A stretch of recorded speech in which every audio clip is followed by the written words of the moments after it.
Bonjour à tous. On se retrouve dans une nouvelle vidéo dans laquelle on va aborder la notion de l'addition et la soustraction. Cette leçon est une suite de la leçon précédente, additionner, soustraire 1, et nous allons continuer, additionner et soustraire 2. Mais cette fois-ci, on a ajouté un objectif, savoir la relation entre l'addition et la soustraction. Allez, on commence. La première activité, prenez une feuille de brouillon et un crayon et vous allez écrire toutes les égalités qui vont avec le dessin ci-dessous. Allez, cliquez sur pause, prenez votre temps et essayez d'écrire des égalités avec le dessin qui est devant vous. D'accord? Puis, vérifiez les réponses avec moi. Je vais vous expliquer moi comment. Par exemple, la première. Il y a 6 personnes dans la classe et une fille qui entre. On peut écrire 6 plus 1. 6 personnes dans la classe, une qui entre. 6 plus 1 est égal à 7. La deuxième. On peut dire qu'il y avait 7 chaises et un garçon est venu. Il a pris une. Alors 7 moins 1 est égal à 6. Troisième. On peut dire qu'il y a une personne qui nettoie le tableau et 6 autres qui nettoient la classe. 1 plus 6 est égal à 7. La dernière. Il y a 7 personnes en classe, 6 sont des élèves et la personne qui reste est l'enseignante. Je peux écrire 7 personnes, 6 sont des élèves, je les enlève. Il reste une personne, c'est la maîtresse. 7 moins 6 est égal à 1. Pourquoi on a fait toutes ces égalités? Allez, regardez avec moi. Je vais écrire toutes les égalités qu'on a obtenues. La première, 6 plus 1 est égal à 7. 7 moins 1 est égal à 6. 1 plus 6 est égal à 7. Et 7 moins 6 est égal à 1. Regardons. De la première égalité, je peux dire, il faut obtenir la deuxième. Ça veut dire, si je prends le 7 moins le 1, ça va me donner 6. Puis, 6 et 1, ou bien 1 plus 6, ça va me donner 7. 7 moins 6 est égal à 1. Alors, on peut conclure qu'il y a une relation entre l'addition et la soustraction. Je vais vous expliquer encore c'est quoi. Alors, si j'ai une soustraction par exemple, 12 moins 4. Nous, on a appris que je peux mettre 12 dans ma tête, 4 sur les doigts et je recule. 12, 11, 10, 9, 8 est égal à 8. C'est très bien et excellent. Je peux trouver une autre méthode par l'addition. De l'addition, je peux trouver le résultat de la soustraction. Comment? Je mets 4 dans ma tête et je compte pour arriver à 12. 4, 5, 6, 7, 8, 9, 10, 11, 12. J'obtiens aussi 12. Alors, je peux trouver la réponse à partir d'une addition. 12 moins 4, qu'on a trouvé que c'est égal à 8. Je peux dire 8 plus 4 est égal à 12. Alors, si je fais 8 plus 4, ça va me donner 12. Alors, il y a une relation entre l'addition et la soustraction. Maintenant, vous allez regarder une vidéo qui vous explique encore une fois cette relation. D'accord? Allez, regardez. Alors ici j'ai 2 boules vertes et 3 boules violettes. Alors si je veux savoir combien j'ai de boules au total, je peux les compter. En fait ça fera 2 boules vertes plus 3 boules violettes.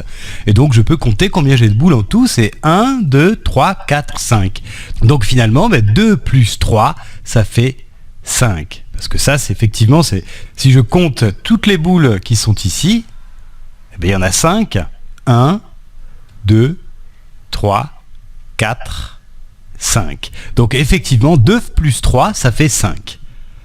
Alors maintenant, qu'est-ce qui se serait passé si on avait fait quelque chose d'un petit peu différent? Par exemple, si je prends ces 5 boules ici, ces 5 qui sont là, et donc j'ai ces 5 boules et je vais en enlever 2. Je vais en enlever 2, donc ça correspond à soustraire 2. Je vais donc faire 5 moins 2, puisque quand j'enlève, en fait, je soustrais. Alors bon, je peux enlever n'importe quelle boule, je vais en enlever 2 là-dedans, je peux enlever n'importe lesquelles. Je vais enlever les 2 boules vertes, comme ça, Voilà, j'enlève ces deux-là. Et maintenant, qu'est-ce qui me reste? En fait, il me reste exactement ces 3 boules-là. Donc, quand je fais 5 moins 2, donc je prends 5 et j'enlève 2, 5 moins 2, eh bien, il me reste 3 boules. Donc 5 moins 2, ça fait 3. Alors là, tu peux bien observer ce qui s'est passé entre ces deux opérations que j'ai écrites. 2 plus 3, ça fait 5. Et 5 moins 2, c'est égal à 3. Donc regarde bien comment sont organisées les choses ici. Quand je prends 2 plus 3, ça me donne 5. Mais quand je prends 5 moins 2, ça me donne ce 3 qui est là. Donc 5 moins 2 est égal à 3 et 2 plus 3 est égal à 5. Et oui, il faut bien observer comment sont disposés les nombres ici et peut-être que ça t'aidera à comprendre le lien entre l'addition et la soustraction. Alors ça marche aussi dans l'autre sens parce que là c'est pareil. Si je commence par prendre ces 5 boules qui sont là et que j'en enlève 3. Si j'en enlève 3, en fait j'aurais fait 5 moins 3. Donc je vais enlever 3 boules. Ça correspond à ça, hein, avoir 5 et enlever 3, ça correspond à faire la soustraction 5 moins 3. Donc je vais enlever par exemple ces 3 boules-là, 1, 2, 3. Et en fait, ce qui me reste, je peux le voir ici, il me reste en fait 2 boules, ces 2 boules vertes qui sont ici. Voilà. Donc finalement, 5 moins 3, ça fait 2. Voilà, alors là, j'insiste pour que tu regardes bien ce qui s'est passé, que tu comprennes bien qu'en fait, là, on a fait des choses qui sont pratiquement équivalentes. Quand j'ai 2 nombres que j'additionne, j'obtiens un 3e nombre. Ici, c'est 2, ce nombre-là et ce nombre-là, 2 et 3. Quand je les additionne, ça me donne 5. Donc, et ensuite, si je prends ce nombre que j'ai obtenu et que je soustrais un des deux nombres d'avant, eh bien je vais obtenir l'autre nombre. Donc si je prends 5 et que j'enlève 2, je vais obtenir 3. Si je prends 5 et que j'enlève 3, j'obtiendrai 2. Voilà. Ça c'est vraiment quelque chose de très important à comprendre pour pouvoir travailler avec des soustractions et des additions. Et de bien comprendre comment ces 2 opérations sont liées entre elles.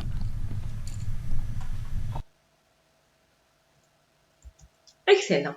Continuons ensemble en s'appliquant par des exercices d'application, page 16 du manuel scolaire. Cette fois-ci, vous allez vous-même maintenant entourer les égalités qui vont avec ce dessin. Vous avez des moutons. Allez, vous allez trouver seuls les égalités qui vont avec ce dessin, comme on a fait déjà avant, d'accord, avec la première activité. Faites-le seul, lentement, et prenez votre temps, d'accord? Passons ensuite à la deuxième activité, d'accord? Nous allons construire des égalités en utilisant les signes plus, moins et égal. Je vous donne 3 nombres, 7, 9 et 16. Vous allez essayer d'écrire des égalités avec ces 3 nombres, d'accord?